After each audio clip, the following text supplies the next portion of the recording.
There is mass revolt in the Department of Justice, specifically the Civil Rights Division that investigates Americans from law enforcement and the power of the state. Mass resignations are currently occurring because Donald Trump and his administration have intentionally spiked the investigation into the murder of Renee Nicole Good in Minneapolis, Minnesota, less than a week ago. Of course, this story swept the nation, and I actually think the protests wouldn't have gotten so large if the administration didn't come out and lie to everybody's eyes. Like if the administration came out and said, listen, we are investigating this, we are going to hold everybody accountable and make sure we see this through, then I think people would have been more comforted, but no.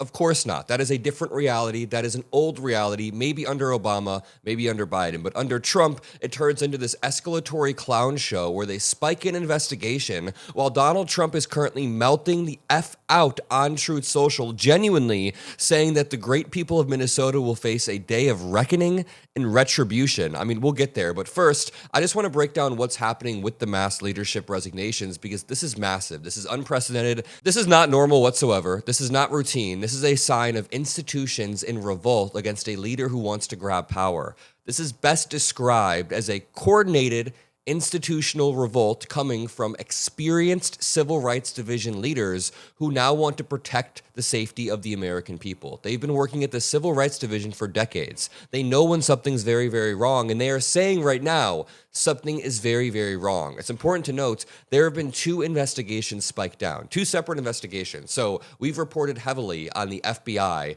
stopping local Minnesota investigators from performing their investigation, even though they were the first responders, even though they had a lot of evidence.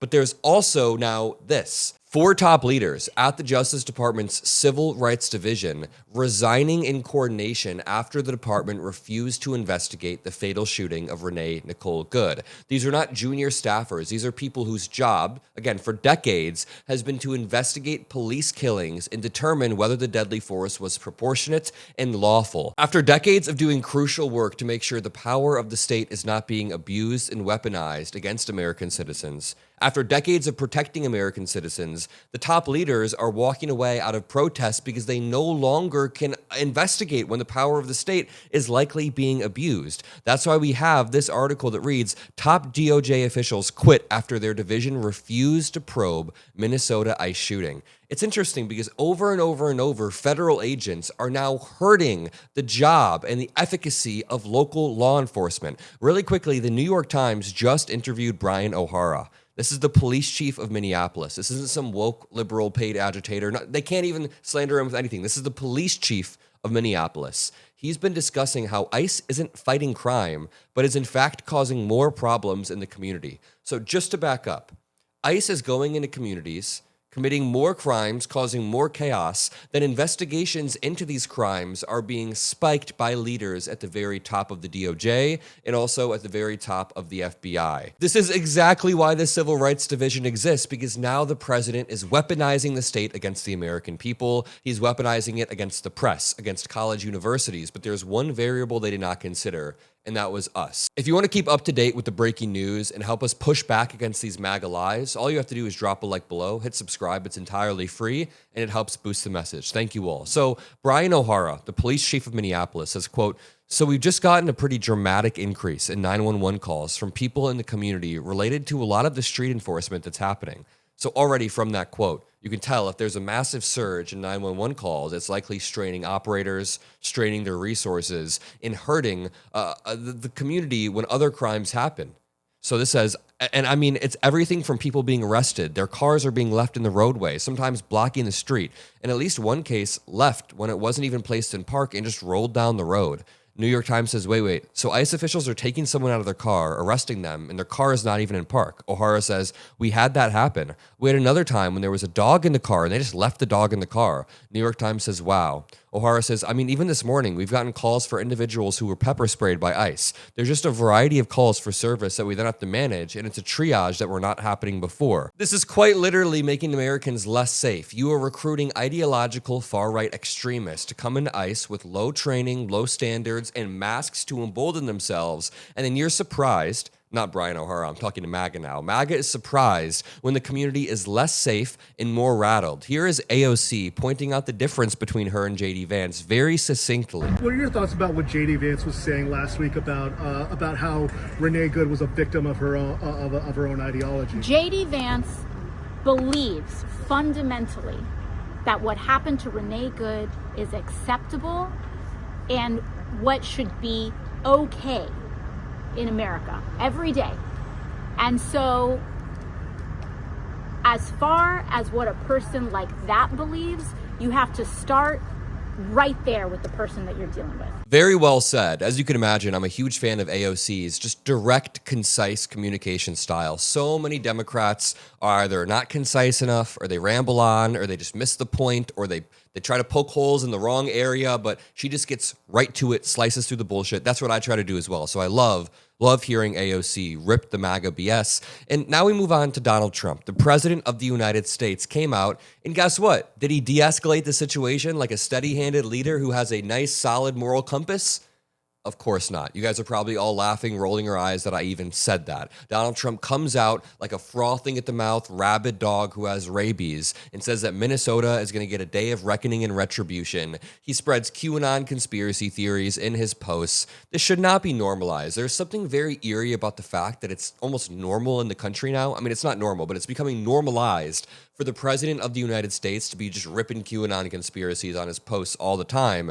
And when I try to explain it to any of my friends who aren't really involved in politics, it's just too overwhelming for them to even understand or care, which is one of the tactics of authoritarians. Like if I'm talking to my friend who genuinely is just busting his ass all day at work, and I'm like, hey, did you see Trump's 18th post about QAnon conspiracy theories today? He's like, dude, I don't have time for this. But I think it's scary that it's being normalized. That's why we're here, to continue making sure that we're all on the same page. And this is wild shit. Trump jumps in, and let's see how long it takes for him to use the most apocalyptic, scary rhetoric possible. He says, do the people of Minnesota really want to live in a community in which there are thousands of convicted murderers, drug dealers, addicts, rapists, violent, released, escaped prisoners, dangerous criminals, and foreign mental institutions?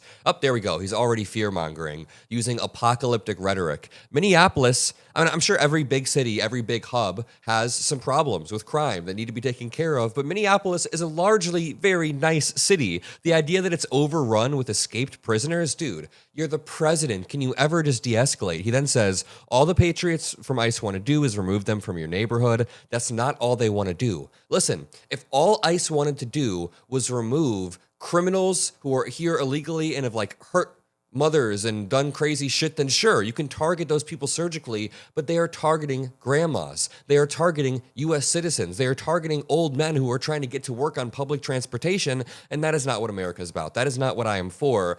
Listen, I can meet Republicans in the middle as well.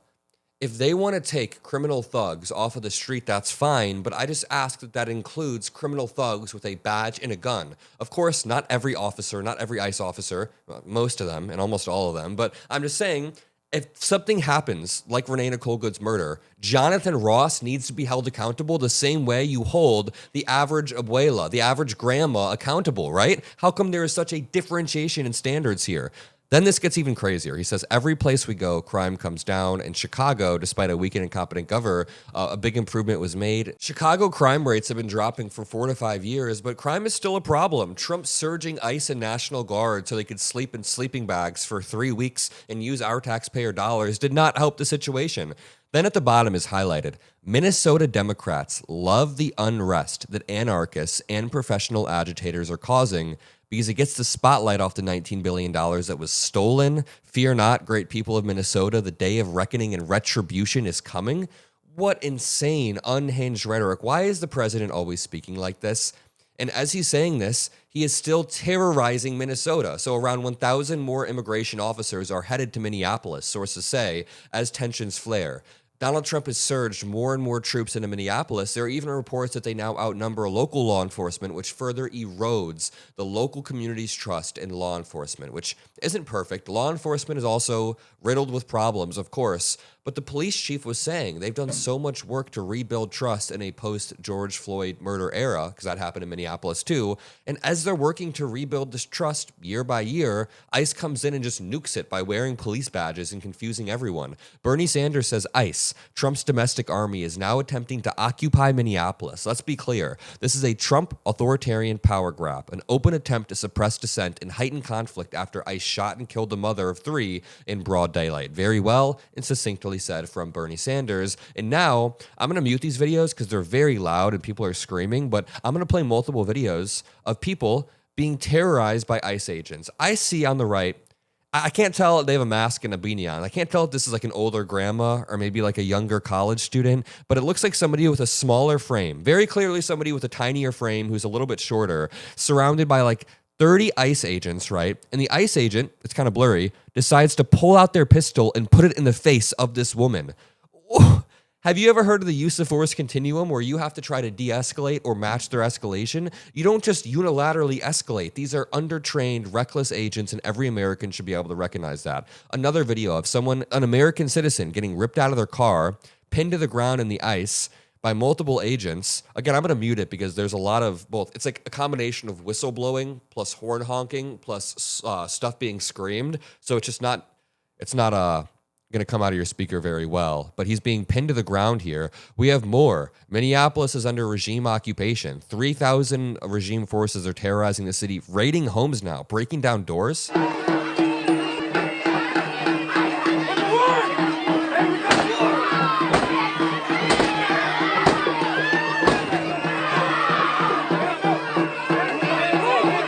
So they can break down doors, bust open car windows, drag you out of your home or your car. If they shoot you, the vice president will say they have complete immunity. No, absolute immunity is what he says, which is even more. And now there's a big worry here. The reporting says, and I hate to report this, it makes me very angry, but this is what the reporting says. Criminal charges against the ICE agent who shot Renee Nicole Good are looking increasingly unlikely due to the way the administration is covering this up, due to the way the admin at the FBI is blocking local investigators from accessing evidence, and the DOJ is blocking a civil rights division investigation. They are looking increasingly unlikely, but something I will say is charges against Derek Chauvin, who murdered George Floyd, were looking unlikely for a while until public pressure, peaceful public pressure, continued and continued. Then Derek Chauvin was held accountable. So we just have to continue to push, continue to use the tools at our disposal. For example, Kristi Noem impeachment is now moving forward with Democratic lawmakers. That is absolutely beautiful to see. Democrats are launching a probe on whether January 6th Capitol rioters are now in ICE. It's obviously a disturbing thought, but that's nice to see Democrats launching this probe. And to loop back around, top DOJ officials just quit after their division refused to probe the Minnesota ICE shooting. This part is crazy.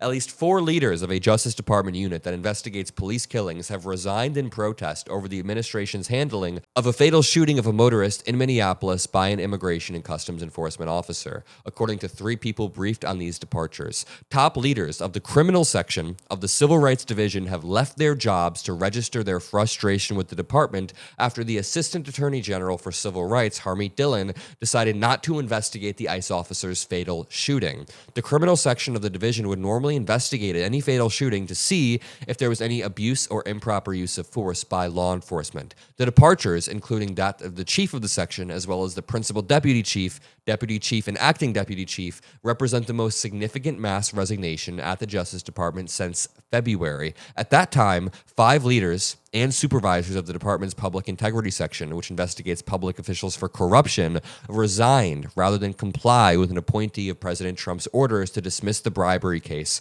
of Eric Adams. Mass resignations to reject this regime's authoritarian, corrupt overreach. That is what you are seeing. We need to be clear about it. If you want to help boost the message, drop a like. I love you all, and peace out.